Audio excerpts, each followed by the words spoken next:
DaBaby, who was, one of the hottest rappers in the world right now. Dude. I like him too. I did an interview with him right here. Yeah, I like that. I mean, he was really with the shit. We talked about a whole home invasion situation where he shot somebody. What really woke me up though was probably them kicking the door. Okay. Because I hear the screaming, so it couldn't have been the screaming. So they're probably, I boom, hopped up, grabbed the eye. I hear screaming, but I come straight out. And it's like a long hallway. From my room, it's a long hallway. Come up this hallway, turn the corner, boom, it's like a little wrap around into the living room. You see what I'm saying? In the kitchen over here to the left, wrap around to the living room, and then it's pretty much like the front door that way. You see them big ass apartment. Like, it's like a house. Down there, there's stairs and everything in there and shit, you know what I mean? And when I got them I turned the corner on some James Bond shit, you hear me? Now I turn the corner, I see, it's like this. I see like 5, 6 niggas, you see what I'm saying? But some of them over there going through shit. Oh, they're actually rummaging through your house at this point? Yeah, they rooked that. They ain't even clear the spot, you know what I Okay. mean? They ain't even make sure wasn't nobody in there. They going through posters and shit. So they don't even case the whole house to make sure they ain't get a chance to. I met them right there before you can get to the first bedroom. So now you're face to face. So it's a couple of them creeping towards me, and there's more niggas. It's plenty niggas. It's plenty of them. It was like 6 people, like 5. I saw 5, 6 people. Okay. And then goddamn, so look, I turned the corner, like I said, what was that? On some James Bond shit, you hear me? Turn the corner, I see all the niggas. I still wasn't expecting that. You know what I mean? Like I see like 5, 6 niggas, and the closest one to me, he just as close as you is. You know what I mean? But he coming towards me, and I'm turning the corner, pop his ass, bang! And them niggas, them niggas, and they shooting back. Niggas behind them shooting back. Did they start shooting back? Hell yeah. Okay. Hell yeah, niggas shot back like 5 times. Did you get hit? Nah, hell nah.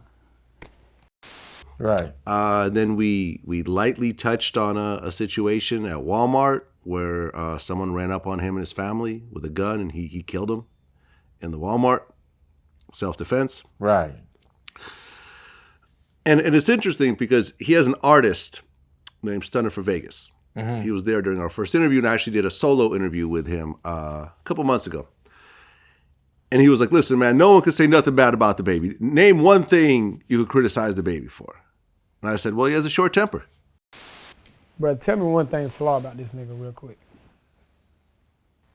I think he has a short temper. That ain't no flaw, bro. I think he has a short temper. That ain't no flaw, bro. You can't say that, bro. But I mean, like... I think he's too rich to have the kind of temper he has. Okay, boom. That's what I can say, but that ain't no flaw. But that's what I can only people that can say that is people in your shoes, you feel me? Like, or somebody that's at that label. But like, can't nobody else say, bro, you got to short, because like, you feel me? Baby don't start with nobody.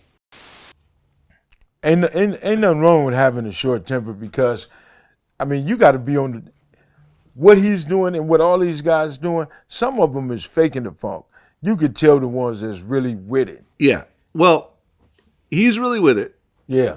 And literally a week after that interview drops, there's that whole situation with the club promoter. You heard about this? No. Where, well, basically the story is that he did a show and the club promoter didn't have like 10, he short him like 10,000. Yeah. I think that's wrong. Yeah. They beat the dude up and they like pulled his pants down and poured like apple juice on him and took his cell phone or whatever.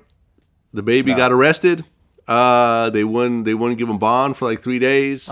I wouldn't either. He finally got, he's finally out. And then like literally a week or two later, he gets into it with like a valet at a hotel that's like trying to film him and his daughter. He ends up shoving the dude and it's caught on camera. And I'm like, yo, this temper, I understand that this is probably what was necessary in his previous life. If someone shorted you 10 grand, you can't be that guy that everyone knows you could short him 10 grand and he's not going to do nothing. And that's what I'm trying to say. Shit like that, you can't, this ain't hood. We got to know the difference when we in the hood and then we out here dealing with these white people, making this money and being around, people that got money. He didn't have to do that.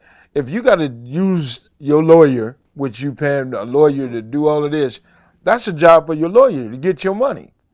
You know what I'm saying? It's owed to you. But I mean, just being and having that mentality, oh, you think you're gonna short me? It makes you react quicker. But man, just baby, that's a smart little dude. You could tell he with the business. He should stop and say, damn, I don't have to prove myself to nobody no more. I made it. I made it.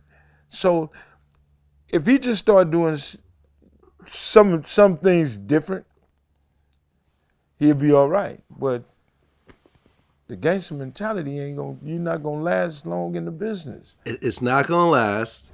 And the reality is that when you're making millions of dollars, you're gonna lose 10,000 here and there. That's just what happens when you're dealing with that much money. It happens, but if you tell me, because I'm working for this, I'm out here performing for this, that money is due to him. So if it's due to me, get it to me. Don't think you finna cheat me. I'm not saying that you shouldn't go get it. This is where you get a lawyer. Yeah, exactly. This is where you you could, I don't know if you could file a criminal charge against it because that's technically theft, isn't it? In a sense, however they put it, it's his money. It's his money. He should go and get it.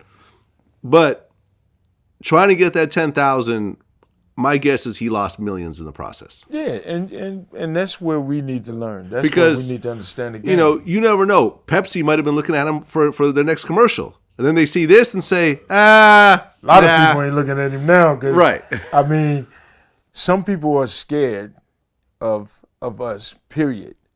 And I'm speaking as black men. They scared when they see us walk across the street and coming, either tucking that purse or clenching their pocket. People just gonna be scared of you.